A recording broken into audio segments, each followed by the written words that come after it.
Hello friends, कैसा आप सब लोग। फ्रेंड्स, आज की वीडियो बहुत ही ज़्यादा महत्वपूर्ण आप सभी के लिए, क्योंकि आज की वीडियो में वो चैप्टर मैं लेकर आया हूँ जो आपके एग्जाम में 100% आता है। चाहे वो सी टेट हो, चाहे आपका किसी भी स्टेट के टेट का एग्जाम हो, जैसा आपका यूपी टेट हुआ, एच टेट हुआ, रीट हुआ, एमपी टेट हुआ, ठीक है। इसमें आपका इससे रिलेटेड क्वेश्चन जरूर बनते हैं और आज की वीडियो से आपके 2 नंबर कंफर्म हो जाएंगे, क्योंकि इस तरीके से मैं आपको इस चैप्टर को कराऊंगा, आपको दोबारा इसको पढ़ने की जरूरत नहीं पड़ेगी। दूसरी, जितने भी इंपॉर्टेंट क्वेश्चन आंसर है जो आज तक सभी एग्जाम में पूछे गए वो मैंने आज की वीडियो के अंदर इंक्लूड किए हैं, तो साथ के साथ आपकी प्रैक्टिस भी हो जाएगी। ठीक है, तो चलिए स्टार्ट कर लेते हैं वीडियो को।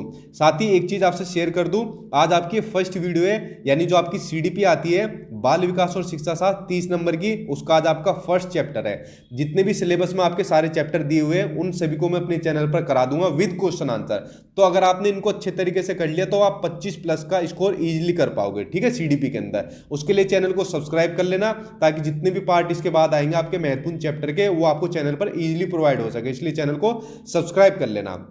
चलिए बात कर लेते हैं अब लर्निंग डिसेबिलिटी की। देखिए, जैसे कि इसके नाम से पता चल रहा है, लर्निंग डिसेबिलिटी। लर्निंग में मतलब क्या होता है? सीखना, और डिसेबिलिटी मतलब किसी तरीके का विकार या कमी, यानी सीखने में आई कमी को क्या बोल देते हैं? लर्निंग डिसेबिलिटी, यानी कि अधिगम अक्षमता। इतना जान लिया आपने, इतना ही जानने की जरूरत है, मैं कोई किताब की लैंग्वेज नहीं बताऊंगा आपको। अब जो आपके क्वेश्चन बनते हैं वो क्वेश्चन बनते हैं इसके टाइप से, उन टाइप्स को करना आपके लिए बहुत जरूरी है। चलिए देखते हैं पहली टाइप। पहला विकार होता है आपका डिसलेक्सिया। ठीक है, डिसलेक्सिया होता है पढ़ने से संबंधित कठिनाई से जो विकार होता है वो होता है आपका डिसलेक्सिया, जब बच्चा पढ़ने में कठिनाई महसूस करे।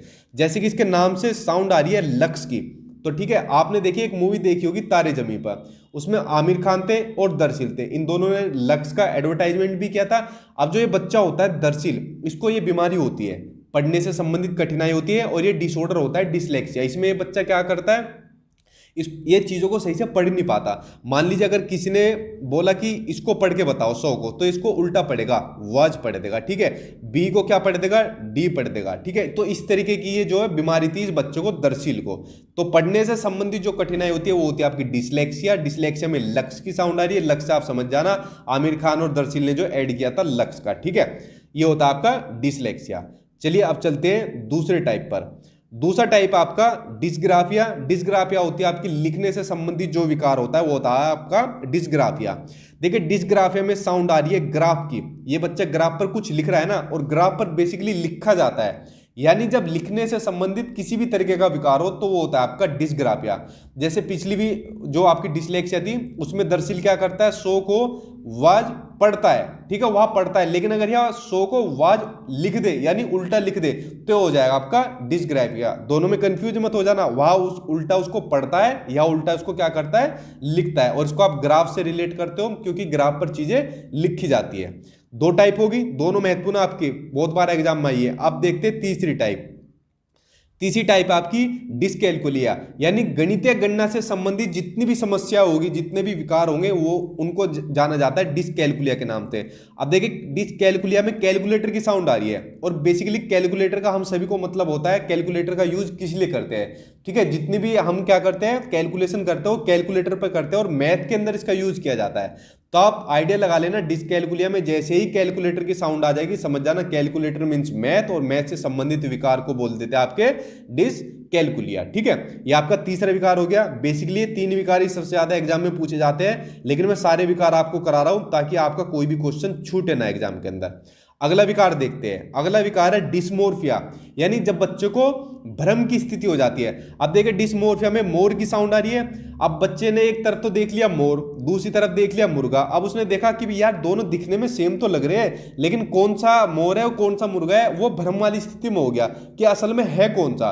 तो जब भी कंफ्यूजन वाली स्थिति हो जाए, भ्रम वाली स्थिति हो जाए, तो समझ जाना वो है आपका डिस्मोर्फिया। और मोर से आप याद कर लेना, मोर और मुर्गा, यानी दोनों में जब बच्चा अंतर नहीं कर पाता। ठीक है, अगला देखते हैं। अगला है आपका डिस्फेजिया। डिस्फेजिया होता है आपका बोलने से संबंधित जो विकार होता है, यानी जब बच्चा बोलते टाइम क्या होता है, फंस जाता है। इसमें साउंड आ रही है ना फंसने की, बोलते टाइम फंस जाता है। मान लीजिए छोटी बच्ची अपने पापा को फोन कर रही है, तो अपने विचार कुछ बताना चाह रही है लेकिन बता नहीं पा रही है, तो बोलते टाइम फंस गई। या आपने एक मूवी देखी होगी भूतनाथ के नाम से, इसमें इस बच्चों को बहुत सी चीजें होती है जो अपनी मम्मी को बतानी होती है, लेकिन अपने विचार, अपने जो भी आइडिया होते हैं उनको एक्सप्रेस नहीं कर पाता। ठीक है, तो जब बच्चा बोलने में फंस जाए या बोलने में किसी भी तरीके की कोई विकार हो तो हो जाता है आपका डिस्फेजिया, और फेजिया में फंसने की साउंड आ रही है आपकी। ठीक है, अब चलते हैं नेक्स्ट डिसऑर्डर पर। नेक्स्ट डिसऑर्डर है आपका डिस्प्रेक्सिया। डिस्प्रेक्सिया होता है आपका शारीरिक कौशल से संबंधित विकार, मतलब जब माइंड और मसल्स में कनेक्शन नहीं बन पाता, माइंड और मसल्स में। अब देखिए आदमी है, ये आदमी का माइंड में इसने एक कैलकुलेशन की कि अगर मैं बॉल को यहां से किक मारूंगा तो ये बॉल में किक लग जाएगी पैर से, लेकिन इसने माइंड में कुछ और सोचा, लेकिन इसके मसल्स ने काम नहीं किया, तो किक लगने की जगह ये उल्टा गिर गया। ठीक है, आपने देखा है ना, मान लीजिए कोई बच्चा बॉल पकड़ रहा है, अब ये बच्चा बॉल पकड़ते टाइम इसने अपने दिमाग में आइडिया लगा लिया भाई बॉल यहां तक मेरे हाथों में आ जाएगी, लेकिन इसके जो ये मसल्स है उसने उसका साथ नहीं दिया, तो बॉल सीधा आके उसके मुंह पर लग जाएगी। ठीक है, यानी जब माइंड और मसल्स में तालमेल ना हो, सामंजस्य स्थापित ना हो, तो होता है आपका डिस्प्रेक्सिया। ठीक है, देखा आपने देखा होगा कुछ बच्चे ऐसे भी होते हैं जिनकी लार पूरे टाइम टपकती रहती है, तो उन बच्चों की गलती नहीं होती, वो इसी तनाव से गुजरते रहते हैं। ठीक है, क्योंकि उनके मसल्स, माइंड काम नहीं करता, मसल्स तब भी काम कर जाते हैं। अच्छा, इन सारे डिसऑर्डर को पढ़ने के बाद इस पूरे चैप्टर की थीम क्या निकल के आई है? डिसथीमिया होता है आपका तनाव से संबंधित समस्या। इस पूरे की थीम निकल के आई है, जब किसी को इतने डिसऑर्डर हो जाएंगे या कोई एक भी डिसऑर्डर हो जाएगा तो भाई वो तो अपने आप ही तनाव में निकल के हो जाएगा। ठीक है, चाहे बच्चा हो चाहे कोई भी बड़ा हो। तो डिसथीमिया में थीम निकल कर आ रही है और पूरे चैप्टर की थीम निकली है तनाव यानी स्ट्रेस, तो तनाव से संबंधित समस्या हो जाएगी आपकी डिसथीमिया। ठीक है, अब देखिए जितने भी आपकी ये डिसऑर्डर थे वो मैंने वीडियो के अंदर बता दिए। अब बात कर लेते हैं उन इंपॉर्टेंट क्वेश्चन आंसर की जो आज तक आपके एग्जाम में पूछे गए हैं। पहला देखते हैं, पहला आपका डिसलेक्सिया। देखिए डिसलेक्सिया मैंने अभी बताया था, ऊपर डिसलेक्सिया में लक्स की साउंड आ रही है, और लक्स का ऐड किसने किया था? आमिर खान और दरसिल ने, और दरसिल को बीमारी थी ये डिसलेक्सिया की, जिसमें वो सही से पढ़ नहीं पाता था। तो डिसलेक्सिया का आंसर हो जाएगा आपका पठन विकार से। ठीक है, यानी रीडिंग का डिसऑर्डर, आंसर थर्ड हो जाएगा। अगला क्वेश्चन देखते हैं। अगला क्वेश्चन आपका गतिक कौशलों में अधिगम निरोग्यता कहलाती है, यानी जो मोटर स्किल्स होती है, जो मैंने भी ऊपर बताया, यानी जब माइंड और मसल्स में कॉन्टैक्ट नहीं बन पाता, आपस में तालमेल नहीं बन पाता, तो वो कौन सा डिसऑर्डर होता है? ठीक है, तो डिसऑर्डर होता है आपका डिस्प्रेक्सिया का। जैसे उसको बॉल को किक मार रहा था लेकिन लगी नहीं और खुद ही गिर गया, तो हो गया आपका आंसर आपका सेकंड डिस्प्रेक्सिया। ठीक है, शारीरिक गतिक कौशलों में जो विकार होता है।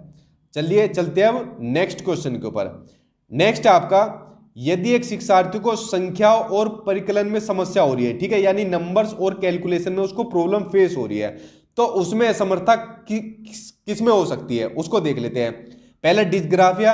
देखिए डिस्ग्राफी में ग्राफ आ गया, मैंने क्या कहा था, ग्राफ पर क्या काम करते हैं हम लिखते हैं, तो लेखन से संबंधित विकार क्या हो गया आपका डिस्ग्राफिया। तो ये तो आपका होने से रहा, ये लिखने से संबंधित विकार है, जबकि बच्चों को समस्या हो रही है संख्याओं में और परिकलन में। दूसरा है आपका डिसकैलकुलिया। कैलकुलिया में कैलकुलेटर की साउंड आ रही है, और कैलकुलेटर का संबंध किससे बताया था मैंने? मैथ से, यानी उसको कैलकुलेट करने के लिए। तो यहां पर संख्या और परिकलन में समस्या हो रही है ना, तो ये काम किस पर करता है आदमी? ये काम करता है अपने कैलकुलेटर पे, यानी अपने मैथ से संबंधित विकार है। तो मैथ से संबंधित जितने भी विकार होंगे वो होंगे आपके डिसकैलकुलिया के अंदर। डिसलेक्सिया का मैंने ऊपर बता ही दिया था आपको, पढ़ने से संबंधित विकार। तो आंसर इसमें आपका सही हो जाएगा, सेकंड सही हो जाएगा, डिसकैलकुलिया। ठीक है, चलिए अब देख लेते हैं अगला क्वेश्चन।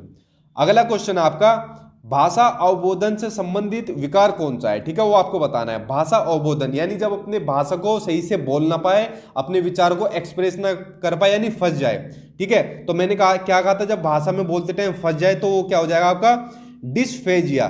ठीक है, तो आंसर इसमें आपका सही हो जाएगा एफेजिया। अच्छा देखो, कुछ तो जगह लगा होता है डिस, और कुछ आपने देखा है कुछ जगह लगा होता है ए, यानी जैसे इसमें देख लिया डिस्फेजिया अफेजिया। ठीक है, आपने देखा है ना, कुछ कुछ के आगे डिस लगा होता है, कुछ के आगे खाली ए लगा होता है। देखो इस पॉइंट को ध्यान से समझ लो। जिस भी विकार को, ठीक है, जिस भी विकार को कुछ ट्रीटमेंट के बाद, ठीक है, कुछ थेरेपी के बाद किसी भी तरीके से उसको सुधारा जा सकता है। ठीक है, यानी उस विकार को सुधारा जा सकता है, तो उसके आगे लगा देते हैं डिस। जैसे कि मान लीजिए कोई बच्चा तुतलाकर बोलता है, तो उसको कुछ ट्रीटमेंट के बाद उसको सुधार उसकी बीमारी को, तो उसके आगे लगा देंगे डिस। मान लीजिए किसी बीमारी को सुधारा ही नहीं जा सकता, वो परमानेंट हो जाती है, तो उसके नाम के आगे लगा देंगे ए, यानी एलेक्सिया। मान लीजिए कोई बच्चा बिल्कुल बोल ही नहीं पाता, ठीक है, तो उसको सुधारा जा सकता है? नहीं, उसको जब बोल ही नहीं पाता तो सुधारे कैसे? तो उसके आगे लगाते हैं ए। तो इसमें जो आंसर सही हो जाएगा वो हो जाएगा इसका आंसर आपका अफेजिया, ठीक है, यानी फंस गया, बोलते टाइम फंस गया। चलिए अब देखते हैं इसका अगला क्वेश्चन। अगला क्वेश्चन आपका, निम्नलिखित में से कौन सा व्यवहार बच्चे की अधिगम निर्योग्यता की पहचान करता है, ठीक है, यानी लर्निंग डिसेबिलिटी की पहचान करता है। अब देखिए मैंने ऊपर आपको बताया था, जब वो दर्शील होता है, बच्चा होता है, बी को डी, वोज को सा, 21 को 12 लिखता है। लिखने से संबंधित कौन सा विकार होता है? लिखा किसके ऊपर जाता है? ग्राफ के ऊपर जाता है, तो ये होता है आपका डिस्ग्राफिया पर। और बेसिकली क्वेश्चन में ये पूछा था अधिगम निर्योग्यता, तो अधिगम निर्योग्यता के अंदर सारे विकार आते हैं जितने भी है, ठीक है, तो ये हो गया आपका डिस्ग्राफिया हो गया। तो आंसर इसमें आपका सही हो जाएगा, थर्ड सही हो जाएगा, ठीक है। तो फ्रेंड्स ये जितने भी मोस्ट इंपोर्टेंट क्वेश्चन आंसर थे इस चैप्टर से रिलेटेड आज की वीडियो में मैंने ले दिए। उसके बाद नेक्स्ट वीडियो जल्दी आएगी दूसरे सब्जेक्ट के साथ। जितने भी सब्जेक्ट होंगे चैप्टर है वो सारे मैं अपने यूट्यूब चैनल पर करा दूंगा, इसलिए चैनल को सब्सक्राइब कर लेना। आई होप आप लोगों को वीडियो पसंद आई होगी। Thank you.